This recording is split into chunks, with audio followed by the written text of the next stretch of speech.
Hello bachcho, let's read the question. The question says you have found a mass of cells in the sediment surrounding the thermal vent in an ocean floor. The salinity in the area is quite high. Upon microscopic examination of the cell, you find no evidence of membrane-bound organelles. How would you classify this cell? Option A as a eukaryotic cell, option B as a prokaryotic cell, option C as a member of domain Archaebacteria, option D both B and C.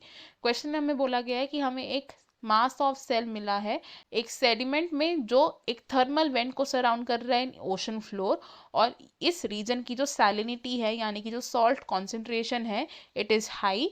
जब हमने microscopic examination की उन sales की तो हमें कोई भी membrane bound organelles नहीं मिले। हमसे पूछा गया है कि हम इस सेल को किस तरीके का सेल क्लासिफाई करेंगे। हमारे पास 4 ऑप्शन है, हमें इनमें से करेक्ट ऑप्शन को चूज करना है।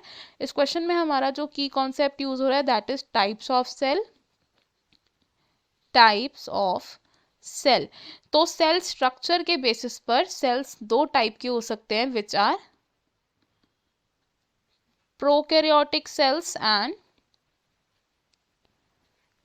Eukaryotic cells. अब जो प्रोकैरियोटिक सेल्स होते हैं ये होते हैं प्रिमिटिव सेल्स जिनमें there are no membrane bound organelles. Prokaryotic cells के एग्जाम्पल्स हो सकते हैं members of kingdom Monera which can be bacteria, archaebacteria and cyanobacteria.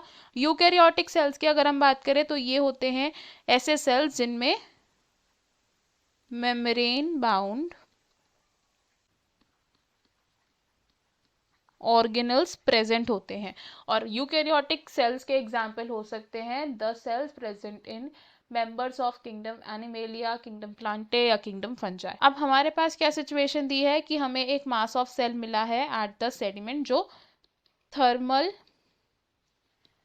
Went को सराउंड कर रहा है इन एन ओशन, और इस एरिया की जो सैलिनिटी है दैट इज क्वाइट हाई, मतलब हाई सैलिनिटी है। तो ये कैसा रीजन है, it is extreme conditions present है इस रीजन में। और जो ऑर्गेनिजम्स ऐसी एक्सट्रीम कंडीशंस में यूजुअली पाए जाते हैं वो दे आर